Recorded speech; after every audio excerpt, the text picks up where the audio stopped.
আমাদের দেশে কত অভদ্র আলেম আছে, অভদ্র বেয়াদব, আজে বাজে কথা দিয়ে মানুষকে অ্যাড্রেস করে, নিজেকে অনেক বড় মনে করে, বক্তা নামে তক্তা এরকম সম্বোধন করে, কোনোভাবেই উচিত না।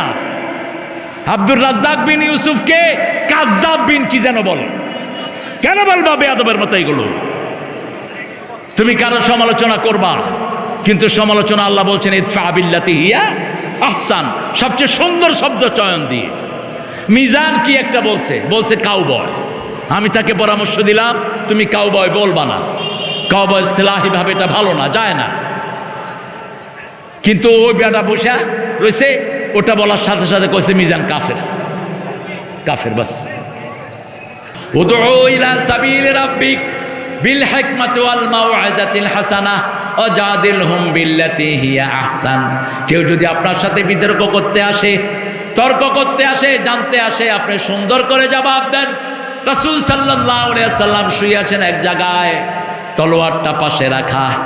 হঠাৎ করে একটা ইহুদি এসে তলোয়ার নিয়ে বলছে, মুহাম্মদ তোমারে বাঁচাবে কে? রাসূল সাল্লাল্লাহু আলাইহি ওয়াসাল্লাম বললেন লা ইলাহা, বলেন লা ইলাহা। যখনই কালেমা পড়েছেন, যখনই আপনি কালেমা পড়বেন, যারা কালেমা পড়ে না তাদের হাতের ভিতরে কম্পন শুরু করে দিবেন কে? আল্লাহ তাদের হাত কাঁপিয়ে দিবে। আপনি দেখবেন ইসলাম বিরোধীরা আল্লাহু আকবার তাকবীর শুনলে সবচেয়ে আগে দৌড়ায়, ঠিক না বেটি?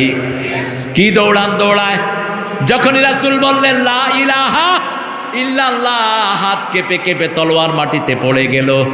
মুমিনদের একজন মাওলা আছে, কাফেরদের কোনো মাওলা নাই। লা মাওলা লাহু, সূরা মুহাম্মদে আল্লাহ বলছেন মুমিনদের মাওলা হলো লা ইলাহা ইল্লাল্লাহ।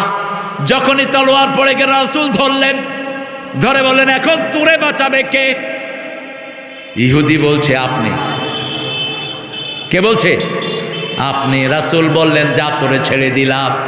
ইহুদি এবার পড়লেন লা ইলাহা ইল্লাল্লাহু মুহাম্মাদুর রাসূলুল্লাহ সাল্লাল্লাহু।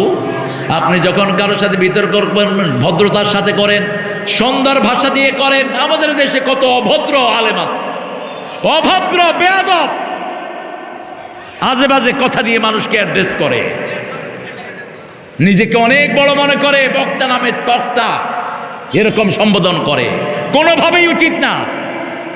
আব্দুর রাজ্জাক বিন ইউসুফকে কাজ্জাব বিন কি যেন বলে, কেন বলবা বেয়াদবের মতো এগুলো? তুমি কারো সমালোচনা করবা, কিন্তু সমালোচনা আল্লাহ বলছেন ইদফা বিল্লাতি হিয়া আহসান, সবচেয়ে সুন্দর শব্দ চয়ন দিয়ে। মিজান কি একটা বলছে কাউবয়, আমি তাকে পরামর্শ দিলাম তুমি কাউবয় বলবা না, কাউবয় ইসলাহি ভাবে এটা ভালো না, যায় না। কিন্তু ওই বেটা বসা রয়েছে, ওটা বলার সাথে সাথে কইছে মিজান কাফের, কাফের বাস। ওয়াজাদিলহুম বিল্লাতি হিয়া আহসান। আল্লাহ সূরা লোকমান, সূরা ফুরকানেও বলেছেন কিভাবে মানুষের সাথে কথা বলবা। ওয়াইদা খাতাবাহুমুল জাহিলুনা ক্বালু সালামা। যখন কোনো জাহেল তোমাকে সে সম্বোধন করবে, তুমি তাকে সালাম দাও। রাসূলের একজন প্রিয় সাহাবী, শুনছেন আপনারা?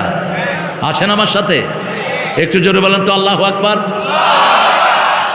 হয়েছে? আপনি নিজেই তো করেননি, নিজেই তো করেননি, বলেন আল্লাহু আকবার, আল্লাহু আকবার। এটা শয়তান তাড়ানোর সবচেয়ে বড় ঔষধ। এই তাকবীরটা দেয় কিন্তু ফরজ, আপনার নফল হিসাবে নিয়েন না।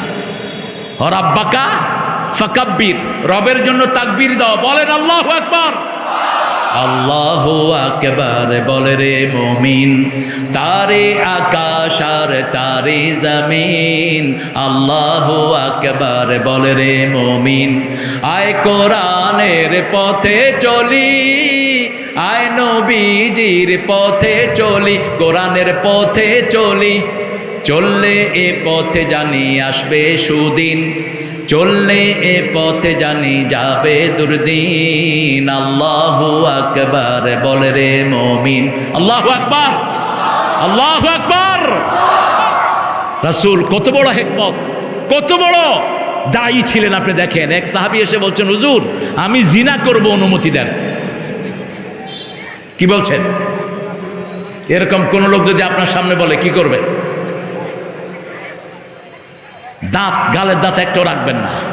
সাইয়্যিদুল আম্বিয়া মুহাম্মদ, যিনি আঙ্গুল তুললে 4 2 টুকরা হয়ে যায়, পা তুললে 7 আকাশে চলে যান, হ্যাঁ বললে হালাল হয়, না বললে হারাম হয়, তিনাকে বলছে আমি জিনা করব, অনুমতি দেন। রাসূল চুপ করে বসে আছেন, সাহাবী আবার বলছেন অনুমতি দেন, কারণ উনি যে বেকুব রাসূল এটা বুঝেছেন, ঠিক না ঠিক? অন্য সাহাবীরা টিপতেছে, এসে সেটাও বুঝে না। ওই যে এক বেকুব ছিল, বেকুবের বিয়ে করাইছে। এখন বেকুব আব্বাকে, শ্বশুরকে, নিজের আব্বাকে বলছে আব্বা শ্বশুর বাড়ি গিয়ে আমি কি বলবো? তা আব্বা বলতেছে শ্বশুর বাড়ি গিয়ে বলবা, শ্বশুর আব্বা আপনি কেমন আছেন, আসসালামু আলাইকুম রাহমাতুল্লাহি ওয়া বারাকাতু, শাশুড়ি আম্মা কেমন আছেন, খুশ খবর জিজ্ঞেস করবা। বেকুব গেছে, গিয়ে বলছে আব্বা, শ্বশুর আব্বা। শ্বশুর বলতেছে হ্যাঁ বাবা বলো আব্বা, আপনি বিয়ে করছেন?